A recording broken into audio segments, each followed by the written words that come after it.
Voilà, mesdames et messieurs, des partout, vous nous suivez, na Pessibino Bambote Belé, partagez cette émission au maximum parce que la bonne nouvelle est Sengeli comme la baï Kongomani nyonso. Et Sengeli to bato uti wapi, to comme pepe tozali kotende wapi. Alors, abonnez-vous massivement si vous n'êtes pas encore abonné. Na ba différence chez Nabiso, partagez, likez, mesdames et messieurs, parce que awa to ko analyser, awa to ko informer bino en temps réel. Alors, actualité obligé surtout ya liboso na bino et bongo chaque jour pour vous informer de tout ce qui se passe aux awali banda ya mboka aux alaoza na kati ya mboka ezala oza na ba province oza na Kinshasa la République démocratique du Congo ezali ya biso nyonso esengeli to luka to yeba nini eza koleka na kati ya mboka. Aujourd'hui je vais parler na kozamula mingi te parce que na yeko pesa bino bonne nouvelle de ce qui se passe à l'est de la République. Alors na premier point na boye bakeno na Walikale kuna ba AFC M23 ba yebaki bongo na ko se renforcer baza ko se renforcer kuna na Kashembere kuna na Kibati et puis na Kasopo après frappe aérienne oyo ba FRDC ba yebaki na ko frapper bango parce que osenge boye ba ezali que non à la suite ya frappe aérienne wana et causer perte ya ba vie humaine et causer ba dégâts matériels na ngambu ya bayi AFC M23. Nous allons en parler dans cette émission. Je vais parler rencontre, je vais aussi parler à Matali rencontre il y a Obeminako na cette na camarade na cette icône. Mesdames et messieurs, c'est ngelitolo parce que bato ba inko ba ba aventure trop. Ba linko so biso le quoi tout ça ben inconscient. Hein? Alors photo lo bato interpeller la bango to epengla la bango moi matoi parce que banga ko biso on dirait to rappeler la bango en fait. Je vais aussi en parler dans cette émission. Je vais aussi parler sur les dossiers de Constant Mutamba. Qu'est-ce qui se passe dans le dossier à Constant Mutamba? Na kolbela mingi sortie médiatique il y a maître Nabiso azaki parmi ba maître ba baki na ko défendre moi Namboka ancien ministre de la justice na kombo ya Constant Mutamba. Mais après condamnation Mutamba maître azaki kawana quoi encourager ko soutenir Kylian na eka ndenge zalaka. Après quelques jours, tout le monde a sorti médiatique et ça, les madame, qu'est-ce qui se passe? Tout le monde y maître, moi, qui parmi ma maître, oh, bah, c'était qui mon amboka constant, mutamba, bazaki, avec parmi, bah, maître, bazaki, koya, qu'on a pour défendre, mon amboka constant, mutamba, mais tout là, tout là, qui boye, tout le monde y maître à sali, pour être prêt, c'est tout éclaircir bino. Voilà, tout ali, wana pona yango. Donc, il y a beaucoup de sujets de Rosoulo. La même place, na Rosou, kawana, parce que je vais encore revenir dans le deuxième épisode pour encore plus vous parler, pour encore plus vous donner des informations en temps réel, mesdames et messieurs. Si j'ai Zali et bon et belé, chef de l'État est dans la réunion lobby mercredi 22 octobre, matali situation ya baisse ya ba prix. Asangisaki au ministre asangisaki batu nyonso ba kotala côté wana parce que mamboye ko sale meza yango te dollar yebi na kokita dollar ekiti même baisse ya ba prix ya ba denrées alimentaires et yebi na kokita te tozali ko souffrir ba patriote ba peuple congolais za ko souffrir dollar ekiti transport ekiti te dollar ekiti mais côté ya ba produit eza toujours likolo faut ba revoir chef d'état moko chef vraiment maloba na epete ba yebana au revoir. Nous allons parler dans cette émission, ça a toujours été un réel plaisir parce que le Congo nous appartient. Les Congo nous appartient biso na mboka mosusu te biso ba oyo tona ba nationalité mosusu te toa lokwa ba Moïse Katumbi te baza na ba double nationalité aza na passeport zambien oyo avajaka nango te biso tozaka na nationalité obe moko toza ba Congomani des pères et des mères. Donc nous sommes obligés de venir vous informer, en parler, analyser de tout ce qui se passe dans notre pays, notre beau pays, éveiller la conscience. Pour ça, éveil patriotique, toi batuza wapi to utu wapi toza ko kende wapi tozo faire face na nini banani baza ba yini banani ba obundisa mboka o photo e ba yango. Na premier point na bande ko balandi na robanda na dossier ya Walikale. Ce qui s'est passé hier na Walikale après frappe aérienne wana oyo bayi FARDC bayebaki na kofrape ngambu ya banguna na biso bayaki na kofrape AFC M23 bana mai basali tout la mwisi ya zaza na Walikale babimi Walikale bangwana bakomo kende bazoke ko se renforcer wapi na Kashembere na Kibati et puis na Kasopo kaka na sima ya frappe wana bana mai basimbani bangwana bazoke ko se renforcer côté ya nini ya Kashembere Kibati Kasopo kuna côté ya Walikale. Mesdames et messieurs, Donc, c'est une façon de vous faire comprendre que notre dossier photo le est de la République. Ce qui se passe là-bas, tant que il faut des frapper, photo ya to informer bino que situation eza boye boye. Mambo eleki kuna eza boye boye. Donc, sengeli boye be ça que frappe wana kimisi bana mai. Frappe wana kimisi FC M23 tout la mwisi ya zaza. Ba ko se renforcer mais ba banga te parce que FARDC ba waza waza ba kolanda bango susu drone skoy ezwi da bakilien ya sika bombardement na bombardement mikolo tokotikela bango su kimia te rwanda fo ayamba bibembe na ye mikolo hôpital ya rwanda eza tala plein paul kagame fo ayamba bibembe na ye fo ayamba bato na ye nayebisa bino façon hôpital eza ya kotonda na rwanda parce que bacadavre chaque jour exeto comment je peux dire exeto ya bacadavre eza tellement komata na Rwanda kuna pour so ba frapper bon ba cadavre ekenda wapi ekenda Rwanda donc Paul Kagame c'est tout à fait ça salaire ya mabe nyonso sali na kati ya mboka na biso Paul Kagame soko moni bembezo wuta ezoko eza mabe eza fruit mutu na mutu tout ce qu'on fait efuta maka awa na si yango kuna na Kigali kuna na Rwanda hôpital plein ba morgue plein pour mikolo yo sko eza ko frapper ba drone eza ko frapper bango en désordre et puis côté ba ki wana ko renforcer au Kashembere kuna boy ba peke non ba drone elanda bino bo banga te parce que FARDC déterminé kala mingi te qui me fait côté na est de la République il faut récupérer ba localité nyonso on doit tout récupérer ba localité na biso il faut kimie zonga bobima na kimia bolingi te bobima na kimia bolingi te chef de l'état zo frapper bango na diplomatie koto FARDC na ba waza ba zo frapper bango non bo se renforcer te bo continuer ko se renforcer mais boye ba que no frappe et rejoa bino kaka lisusu mikolo ba frappe aérienne nde yango eza ko régner kuna to ko frapper bino en désordre.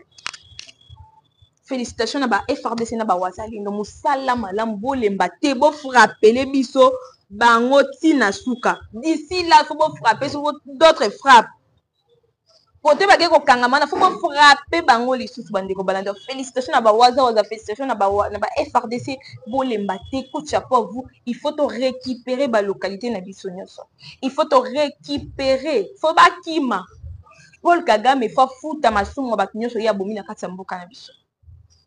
Paul Kagame faut foutre dans ma soumou na déjà so foutre ma déjà malé malé donc tito comme na suka to récupérer este mobimba Paul Kagame na asi ba mort faut tonga ba mort gasika Paul Kagame singeli atonga ba mort gasika tonga ba hôpital ya sika bo bibembe eza ko kita kuna désordre abi mort de tonti bandeko bana sans vous mentir parce que frappe wana eleka ki dobi frappe wana ba FARDC ya na ko frapper bango et causer vraiment na ngambu na bango causer vraiment perte ya vie mais causer ba dégâts ebele yango bomoni boyoki na ko sabino que non selon ba source locale wana informe que bibembe kati na ngambu ya Rwanda donc o senge bo retenir yango wana musala eza ko continuer chef d'état zo frapper bango diplomatiquement faire des ça zo frapper bango sur terrain to ko kena bango bongo kino to ko récupérer ma belé na biso o le mumba tikela biso.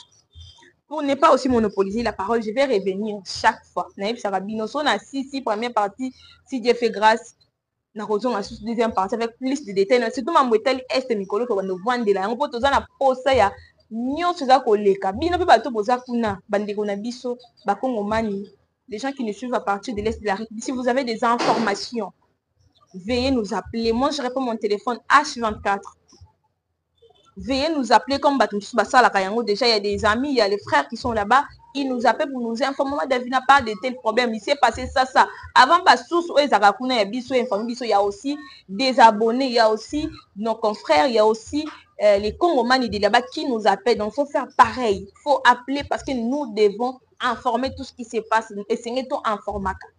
Nous sommes informés partout dans le monde entier au Balandarabi pour la situation parce que quand on vous dit que non les chefs de l'État sont plus forts que les Cameroun oh non diplomatiquement et l'autre côté bah voyage belé a frappé bango diplomatiquement et puis a frappé bango sur terrain na ba FARDC na ba wazalendo parce que to bisi bino bo uti koyoka baza ko se renforcer kuna na Kashembere kuna penga na ebisi bango ki kala mingi te boko za susu frappe musu aérienne parce que mikolo yo drone na skoy bazu ba client ya sika M23 FCM23 mikolo to tikela bino tampi. Mesdames et messieurs, j'en passe. Alors, qu'est-ce qui se passe? Je vis dans ma source, dans la information, dans mon Obemina ayambi 7 kikuni. Obemina ko abi ayambi camarade na donc Obemina ko camarade ne 7 kikuni. Bozo mo batata o bashi bazara non. Donc Obemina ko ayambi 7 kikuni. Pona ko saluer makasi donc alobi lomo alobi nini? Alobi j'ai reçu mon cher son camarade dans 7 kikuni comme camarade Obemina ko. Abi je salue. Naza ko féliciter, naza ko encourager bango pona force bazwaki na Kenya pona ko sala annonce wana, annonce appui. Annonce moi ma papa, annonce moi soukeli ka kuna na Kenya, annonce moi sans effet, annonce cette guerre oh Obemina ko za ko saluer na mboka na biso on ba liberté mususu bato ba nango ba mérite ngo to ba Obemina ko donc aza ko saluer force appui o sama kuna na Kenya nde ba yeba ki na ko sala ba discours na bango wana ba yeba ko sala annonce na bango wana soki sauvons les na yebite so les Congo nini naza ko saluer courage na bango. Donc, mesdames et messieurs, vous voyez un peu, nous batata ou un mot bapé c'est un akanda. Chef de l'État n'est comme tati qui est la bangota. Ouais, si ça dépendait que de moi, bato ko obe minako, bata na droit fongo la mbanga na bangote na kati ya mboka obe minako. Bato na droit ya ko sala ba déclaration na kati ya mboka. Dis-moi un peu to qui non ngam non cette kikuni parce que ba relâcha qui après ba interpeller qui est parce que cette kikuni fa ka informer biso en détail. Marambo bango bakina ça na Kenya dans service à sécurité, service à ANR, service à renseignement bazali na conseil ya bayiba mamnyoso wana en détail. Après ba ça na cette kikuni pour chef de l'État ayebi ba je na bango moko ana bango boye a jouer bango lokwa carte na kati ya maboko na abi bo tika e senga ba relâcher ba ko kanga jamais cette kikuni ba kangele ndeti ni ko ba pese ma papu pour cette kikuni kuto pese na ete ba pese te so bazaki ko pese bango bo mona après déclaration na bango na Kenya ba kongomani banaki basala déclaration pe awa na Kinshasa tonga tomona ba kongomani basali a mususu marche pona ko soutenir déclaration to sorti wana ya Kenya mais to vandi wona kaka déclaration mo boya pour stérile ni kongomani moko te congolais monta bini na balabala pour dire que non je soutiens déclaration ya Joseph Kabila kuna na Kenya na bato nyonso bazaki kuna wana mutu te abimi donc congolais kuta yebi mambo Kabila te bango beta ngoka bakipaka so mambo Kabila te bamona donc Kabila za existaka susu te mpona biso bakongomani donc existaka mpona Obemina donc existaka mpona barwandais en fait parce qu'il y a aussi d'autres personnes qui commentent nous saluons et nous encourageons so moi bato bakokoma nous encourageons mambo ya Kabila te barwandais ezala na baréseaux sociaux ezala wapi so moi ka moto abimi alobi nous soutenons nous saluons nous encourageons rwandais ya otuna kutu te ya osa kuteste te rwandais. Parce que les vrais Congolais, les vrais Congomani, mambo Kabila ba yeba mosuti. Abima, abaluka, Congolais azilaka bakanga Kabila, asanini, appliquer peine na ye, peine de mort na ye. O mambo etali ono, tosali nini oyo, tosali plateforme sauvant le Congo parce que moi on a tout na bango question. Non, tout na Joseph Kabila question, il a fait 18 ans dans ces pays. Abimé abisi biso que non, il n'a jamais eu même 15 bonnes personnes au bako sunga, au bangaba sunga pendant 18 ans. Abaki si les choses que a quitté ko transformer mentalité ya bayi congomani, a koki ko et lo ba ko quitter pendant 18 ans na ye eza ko changer mentalité ya l'homme congolais. Mais lelo to moni Joseph Kabila sangani na bat na Kenya. Parce que question na ngape eza boy Joseph Kabila. Ozi sikoyo 15 bonnes personnes wana. Ah olobi ozo ya ko sauver Congo. Avant ozonga loko babi oza candidat ya 2028 pona ba set kikuni ba opposa ya nzala po balanda mbongo etambola ekuna bato ko ba set kikuni basi olanda ne pa Kabila parce que ye moko set kikuni azaki candidat na 2028 ezali pona obengana na Joseph Kabila te na nani o na dauphin na ye Emmanuel Shada ezali pona obengana na set kikuni ye moko azaki candidat na 2018 pona ko bengana Joseph Kabila mais tolali tolamuki muto azali candidat na 2018 pona bengana Joseph Kabila na dauphin na ye akomi kabiliste koleka na ba kabiliste bango moko Félix Tshisekedi aza ko troubler bato non bosi troubler te donc Félix Tshisekedi ye moko en personne aza trouble so moni muto azali candidat na 2018 pona ko bengana Joseph Kabila ye moko akomi sous kabiliste donc ayene lo mo ezo troubler bato c'est le président Félix Tshisekedi ye muto ako troubler bango ye mutu akotroubler bango mutu azalaki na parti politique na ye atiki parti politique na ye po ake kosangana na Kabila. Mais c'est fou, c'est fou. Mutu azalaki pendant 18 ans na pouvoir ye nanu fo futa na mambo mabe ebele asali na kati ya mboka pendant 18 ans ana ba dommage ebele asali na kati ya mboka oyo na afuti yango te tobete kutu kaka po tolinga koyeba so mamu na ye te tomonaki eloko atika koexiste te ekoki wana te abima susu asala biso déclaration pour dire ke aza kozonga na 2020 baka esala plateforme na bango kuna na Kenya na bato bomonaki ba José Makila papa mwa mokolo libumu nene no eleki no kilo. Permettez-moi, excusez-moi quand même pour les termes, mais ça fait très mal. Ils ont ça, ils ont fait ça kanda. Moudoro José Makila wana. Batolo koso. Balandi nini mbongo etambola kituna. En vrai boy bana bana ba position politique te. Ambition exacte. Pour ce moment là bato bana ambition te, ba OK ko soutenir Joseph Kabila candidat 2028.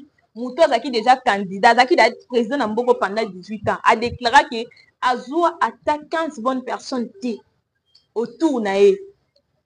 Mais Batouana Batimi disait bah c'est là qui va soutenir. Pierrot Loura nous avait amené ici, c'est lui-même qui nous avait amené même les noms vrais de Joseph Kabila Kabangi. C'est lui-même à l'élection histoire pour dire que Kabila n'est pas congolais, mais les lots va tout cas Pierrot Loura va au Sangale. Au moins de toute façon Batumso Sunamboka je ne sais pas si tout na bango ils ça. Permettez-moi les termes entre les fois pour tolérer ngana baterme pour épée sakanda. Les lots maintenant faut tolérer ngana baterme pour épée sakanda. Batata moi mikolo pe ba professeur tande Théophile Mbemba ba professeur minene nete ba classe ana ils ba classe mo batanga ki ngo pona koza inconscient batata mikolo bongo boke koza na sima Kabila ambition politique non boye ezate ba moni ke ba koka président Félix te faut ba ke ko salika na Kabila. Siko Kabila a yo pour lobby ozozonga na 2028. Rassurez-nous que aujourd'hui 15 bonnes personnes wana ozwaka te pendant 18 ans. Rassurez-nous que aujourd'hui modèle to aujourd'hui stratégie ya ko changer la mentalité na biso ba Congomani o ko ka ko changer te pendant 18 ans. Au répondre biso to ko yamba aujourd'hui 15 bonnes personnes. Aujourd'hui stratégie ni no ko changer mentalité na biso ko ka ko changer te comme ça na 2028 biso to ko zela. Donc, beaucoup de choses qui sont inconscientes, qui sont bino, tout ça, n'habite comment dirais-je, n'habite pas banane. N'habite sur bord sur bis, bakon omani ndemini. Mais biso to yebi baje na bino très bien. Ba ebele wana bato lokoso, bato ebele ba kekenya na nzala, nyemto esa bango. Opposant ya malamu kuna zate, opposant pena ya opposant boy kuna zate, bato nzala. Ba ke kolanda kanyaka wetambola kekuna. Ebele wana bayebi bango moko te situation nini position nini bamipesa na kati ya mboka oyo bakozongaka pe te ebele bakozongaka pe na mboka oyo te bakozongaka te ta neti motoka Frank Diongo Frank Diongo ake koserelie Kabila aza candidat non Frank Diongo yo moko boye ambition politique esili Kabila candidat na 2028 mais soki bona baproblème ya mitu boke batraite bino s'il vous plaît soki bona baproblème ya mitu boke batraite bino Congolais babeti bino kara mais ngana obeta bino kara te na oyebisa bino pembe bona prendre mitu boki ba traiter bino ce n'est pas normal. Donc mboka lokwa ya biso Kabila dirigé pendant 18 ans abomi mambo ebele atikaki ya oboma mambo ebele ala totika bino boyela biso sauvons les Congo droit d'auteur ya pasteur Coutinho boke futa savoir les Congo on appelle ça bino c'est ça Kabila qui est un droit d'auteur pour ça que papa Coutinho m'a belé. Donc si je commence à parler je pense que nous allons dormir ici. Donc batouana baba tumobo batouana ben inconscient surtout batouana c'est que Kenya ben inconscient voyez mon Kabila inconscient ayebi eloko lukate nyonso na po ani peine de mort et commissaire le roi mutu et salate et lycée non âge et comme si le roi mutu et salate et commissaire donc à raisonner sur à réfléchir sur bien pour bien comme tamba mikolo na ba bilamba na ba sac donc ala la rasuté akoma peuple nomade bien auto tanga wana na histoire nde Kabila lelo ala na Kenya lobe ala na Burundi lobe ala na Brazza lobe ala libo akomi yango moni akomi wa na koma mutu.